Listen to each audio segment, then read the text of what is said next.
Over the past few days, we've covered a lot of preseason content, but today we're going to be tackling the biggest change of all. This is the changes to the map and Elemental Rift. The last time that we saw changes to the map, it was when plants were added, and it took people a long time to figure that out. Elemental Rifts are just as big, if not a bigger change than plants were, so today we're going to be covering some of the new plays that you can make on each and every rift. If you haven't already, make sure to check out our website, GameLeap.com. There we have hundreds of guides, all done by challenger players, sorted into a quick and easy to use courses system.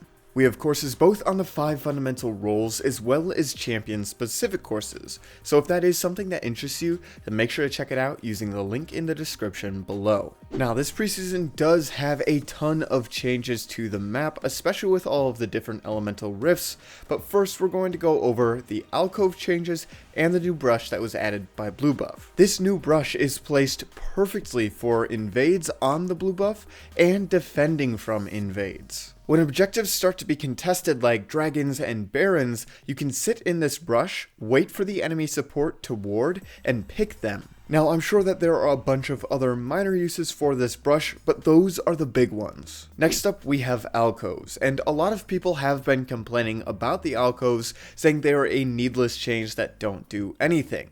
This is something that I actually disagree with though. I've been playing quite a bit during this preseason, and the alcove has saved me quite a few times. As a laner, the alcove is another option to buy you more time or give you an escape. You can use the alcove for vision games to help dodge skill shots or dodge a gank altogether. The alcove can also give you more time to bring your cooldowns up, which might give you a chance to 1v2. While the impact that the alcove has isn't going to be game-changing in every single game, it can turn a few ganks in your favor. This is the reason why I think the alcoves were such a good change. It's not something that you're going to have to adapt your play to in every single game, so it's not super jarring, but it does give you more options. Now, onto the main topic of this video, what are the new elemental rifts and how can you be using each one to the fullest? Let's start off with the most interesting rift in my opinion, which is the Ocean Rift. All that the Ocean Rift does is make brushes bigger and spawn honey fruit in additional locations. Now this doesn't seem like it's a very big change at first. What is so huge about the Ocean Rift is that it changes the vision game so fundamentally. Since brushes are bigger, there are going to be more viable warding spots, meaning sweepers are going to be a lot stronger on this rift. I believe that as the jungler, mid laner, and support on the Ocean Rift, you should have a sweeper. This will allow you to clear out enemy vision from these huge brushes, meaning you're going to have so many different places that you can sit that won't be over enemy vision and look for a pick. There's also going to be more spawns for honey fruit, meaning if you take a bad trade in the mid lane, for example, there's going to be honey fruit closer to your lane. You won't have to walk as far away, and you can just heal up and walk back to the lane. This one won't be as applicable simply because honey fruit is more useful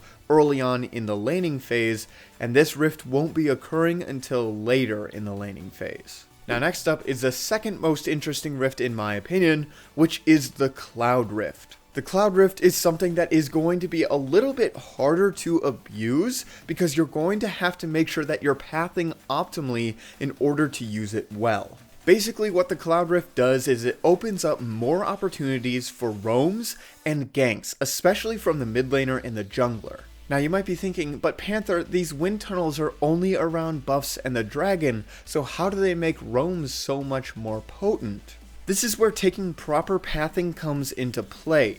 You're going to want to path through these wind tunnels instead of through the river because this is going to be faster. This means that dives are just going to be inherently better. With the Cloud Rift active, you can get from the mid lane to the enemy's side lane tower in about 10 seconds. That is insanely fast. If you have Moby Boots, or there is a Blast Cone up, or you're playing a champion like Talon, then you can do this even faster. The mid laner and the jungler are going to have so much more control of the game, and the jungler is going to be able to clear their camps faster because they take less time pathing from camp to camp. If you play the side lane on a Cloud Rift, then you need to make sure you're staying aware of when roams and ganks are going to happen because they're going to be so common. Split pushing is also going to be a lot worse on the Cloud Rift because the enemy can collapse on you and then quickly rotate to Baron with these wind tunnels. If you see somebody split pushing on a Cloud Rift, make sure to punish that and then leverage Baron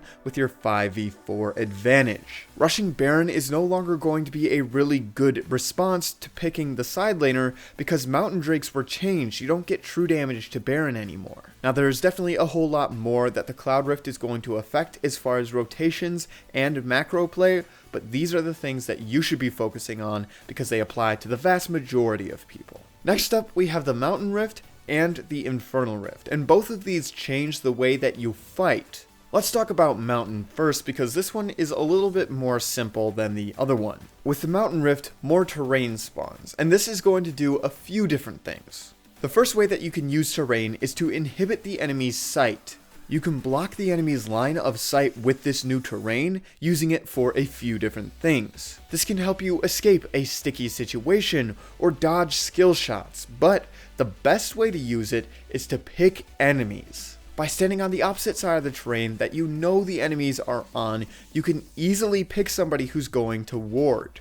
Remember that most people are not used to this new terrain yet, so they won't be warding for it. When they go toward their usual spots, which is typically behind this terrain, you're easily going to be able to come out with a kill because they're going to walk full melee to you, in which case you can CC them, lock them down, and look for a kill. Just like on the Ocean Rift, on the Mountain Rift, sweepers are going to be very important. The more you can deny vision, the more you can force people to walk through these dangerous chokes, picking them out, and then leveraging an objective. The second huge thing that you should be abusing when Mountain Rift comes along is just that, the dangerous chokes that it provides. You can use a dragon or Baron bait to get the enemy team to pass through these dangerous choke points, at which time you have a great opportunity to hit them with a wombo combo. This is by far the biggest play that any of the elemental rifts gives you. While all of the rifts give you something unique, if you are not looking for this play on the Mountain Rift,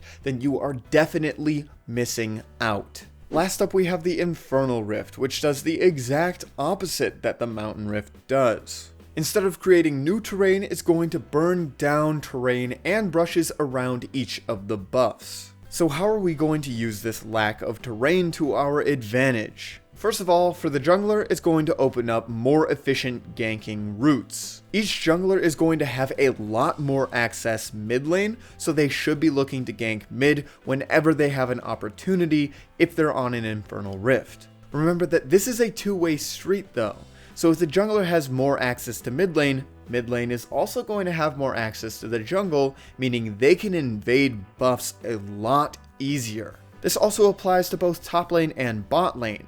Invades on the enemy buffs should happen a lot more frequently on an Infernal Rift. The second thing that it's going to do is it's going to make fights in the late game a lot more open. Any fights that do occur in the mid to late game are going to have less terrain to hide around, meaning assassins aren't going to be nearly as good in the late game. A late game teamfight on an Infernal Rift is most likely going to be played front to back, where the marksman is going to be dealing as much damage as they can to the front line until they're able to get to the enemy backline.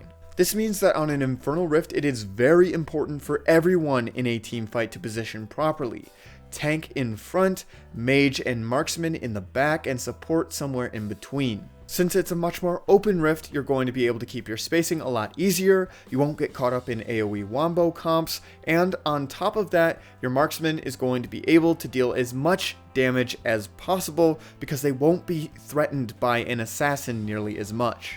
Remember that each elemental rift is unique and you need to be using each elemental rift to its fullest if you want the best chance at winning. Don't just autopilot through every single game playing it like it's the normal summoner's rift, because that's not the case anymore. That is all that I have for you for today's video on the new elemental rifts. If you enjoyed this video and you want more of our content, then make sure to check out our website, GameLeap.com. There we have hundreds of guides, all done by challenger players, sorted into a quick and easy to use courses system. We have courses both on the 5 fundamental rules as well as champion specific courses, so if that is something that interests you, then make sure to check it out using the link in the description below. As always, I'm Panther, I hope you learned something valuable, and I will see you in the next one.